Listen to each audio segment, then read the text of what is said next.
Hi everyone, let's go over my low time frame and micro Elliott Wave scenarios on Bitcoin. Starting with the low time frame bearish scenarios where this move to the upside is labeled as a wave C, because the moment you get a reversal and you start to get an impulsive structure, you always have to ask yourself the question, is this a wave A, is this a wave 1, or is this a wave C? Now for an A and a wave 1, you expect more upside because you get an A, B, and then a wave C, after which you then get a reversal. And in a wave 1, you expect a 2 and then a 3. So the difference between an A, B, C and a 1, 2, 3 are actually quite difficult to distinguish. You only know it after the low of wave B or wave 2 is in, after which you see the move to the upside, because this move to the upside in a wave 3 should be very impulsive and more parabolic, with volume increasing massively. And in a wave C, you expect price to be a bit more lazy and sideways to the upside, with the volume being similar to a wave A, while for a wave 3, the volume should be more than wave 1. So you only know the difference really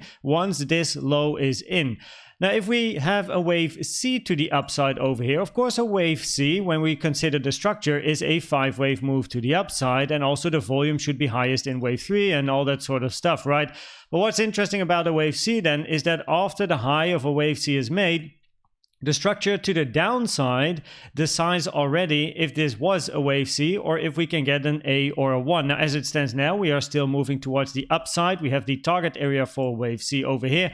If wave C is going to go above this target area, I do have a low time frame bearish scenario number 2, but that would kind of invalidate this wave C scenario, because a wave C has a maximum target, while a wave A or a wave 1 can be very long and do not have a maximum target per se. So that is something that I think is very important. So for a wave A or a wave 1, you only know what it is going to be if the wave B or 2 is in, after which you look for the move towards the upside, and then you, based on the characteristics, decide is this a C or 3. But after a wave C, first of all, two things: if wave C goes above, or if the impulsive structure goes above the maximum target for wave C, then it is less likely it's a wave C and more likely it's a wave A or a wave 1.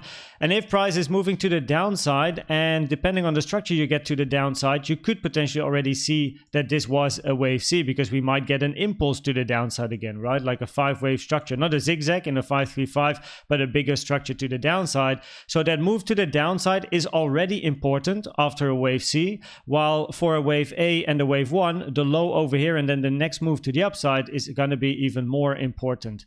So if we then look at this particular scenario, we have a 3-wave structure that we're looking at, because this over here can be quite clearly labeled as a 3-wave structure. Then we have a sideways range, which by itself also counts as a 3-wave structure. And then we have this move to the downside. Now, by the looks of it, you could say it's a 5-wave move. However, if this is a wave 4, then this wave 4 over here is very short in time to this wave 2. And usually a wave 4 takes more time than a wave 2. So that is quite interesting. So potentially a 3-wave structure over here is interesting. And that gives us the opportunity where this is a wave C. Because another thing is, a wave C needs to be followed after 2 times 3 waves. So you have a 3-wave in A, 3-wave in B, and then you get a 5-wave if C. If a move ends with 5 waves to the downside, and you then get an impulse, then either it is a zigzag in a 535 to correct the bigger move to the downside, or it's the A, or it's an A or a wave 1, right?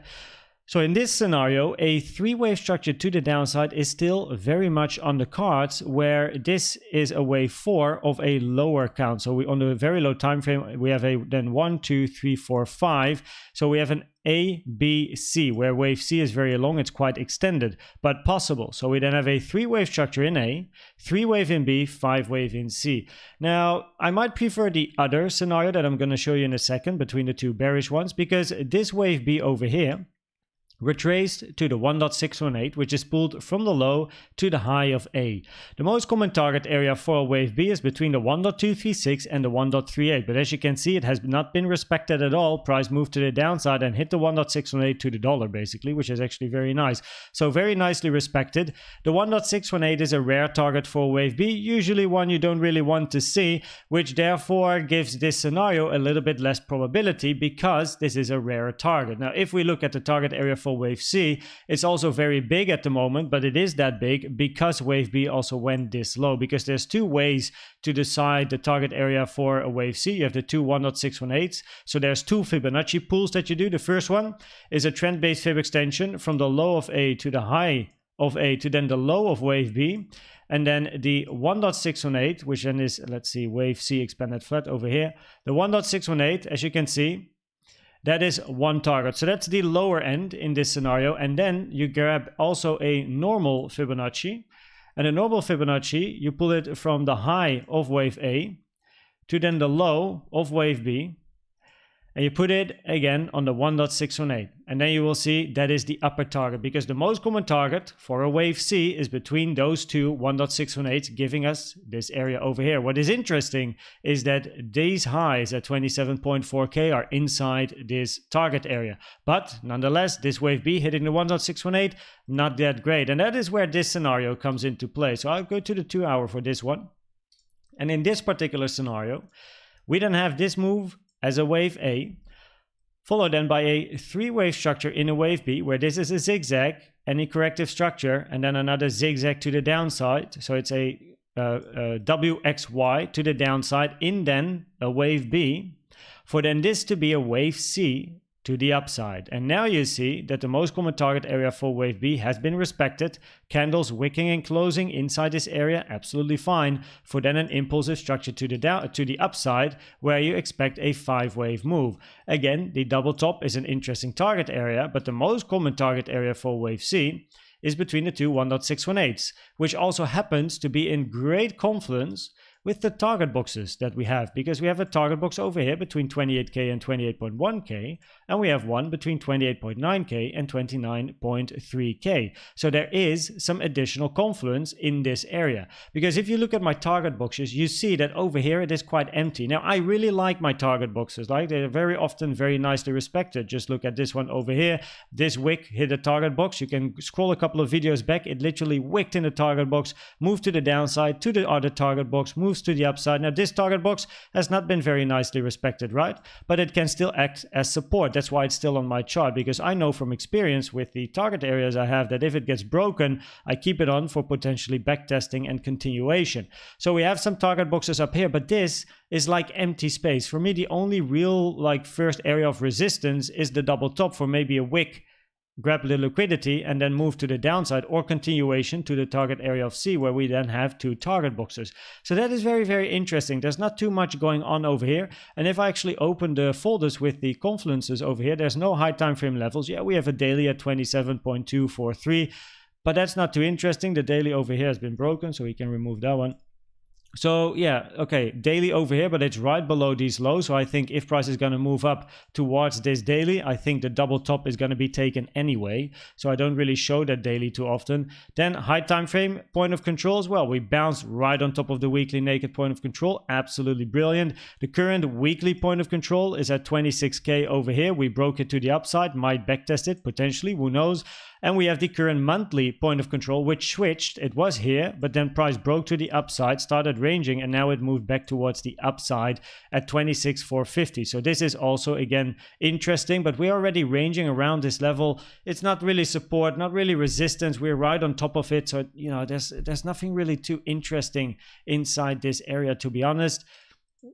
Naked point of controls, no naked point of controls, time naked point of controls, there's nothing, right? So you've seen a couple of things that I look for at least on a chart. So if you saw anything interesting, make sure to put it on your chart as well for the additional confluence, like the naked point of controls and stuff. But what I'm saying is price is moving to the upside, but so far over here, there's not really any great resistance. Yeah, we had a high and we wicked that high a little bit, but that's for me a minor area of resistance. So let's wait and see what happens, right? Of course, in the bullish scenario, where this is then a wave 1 or wave A, but maybe a wave 1, you still expect eventually this to happen. So even if you wick above these highs and maybe go down, then maybe we build some bullish CVD divergences or whatever for continuation, but that is yet to be seen. If we go towards the micro, 15-minute over here, let's actually go to the 30, then we have this 5-wave move, right, that we checked in the previous video. As you can see, I now put the invalidation on the chart as well, which is the high of wave 1, because if this is still part of a wave 4, you don't want wave 4 to cross price action with wave 1 over here. So we're looking for 1, 2, 3, 4, 5. But still, I don't really like the structure of this wave 3 over here, where we have an impulsive move to the upside, quite a long range, and then another little move to the upside. But where is wave 2, right? Like usually you have like 1, 2, 3, 4, 5.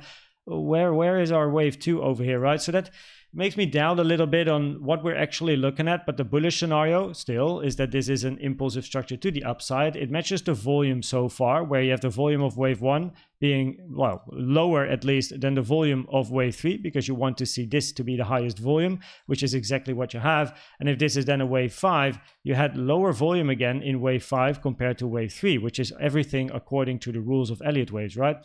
If this is then a wave 4, you prefer wave 4 to be longer than wave 2 in time. And the fib time that you see over here is the time it took to develop wave 2, and then comparing it to wave 4. The low so far of this potential wave 4 has been made over here, which is before the 1-to-1. Meaning that it would be nice if price can make another low for this wave 4, meaning then that this wave 4 is going to be longer in time compared to this wave 2. And if it does, then you can see that the 1 and the 1.236 target area taken from the high over here of 3 to this low to this high for a potential 3-wave structure like this is currently around the 382 level and just above that white target box for potentially a backtest. Also the 0.5 is there, and then continuation to the upside. But if it drops below this target box and closes candles below the 0.5, gets inside the invalidation level, then of course this scenario is invalidated. Then we could still potentially have a 1, 2, 3, 4, 5. So it might already be that we have 5 waves in, and that this is the beginning of a correction, like deeper correction to the downside, but then it's very slow. Like this is very horizontal price action, and if we want to go to lower levels for a deeper correction and potentially an A, B, C or a 1, 2, 3, then you know we want to see price going down a little bit quicker than this very, very horizontal price action. So this is currently my thoughts about the local time frame. And if we go to the CVD divergences, the bullish ones, they already played out over here. So bullish divergences, higher low in price, this is the target. Lower low on CVD, that is, and the target has been taken. We still have the bearish divergences left. Of course, there's bullish market structure, so there's a higher probability they are leading. But so far, the bearish divergences are still on the chart where the target is then taking this low.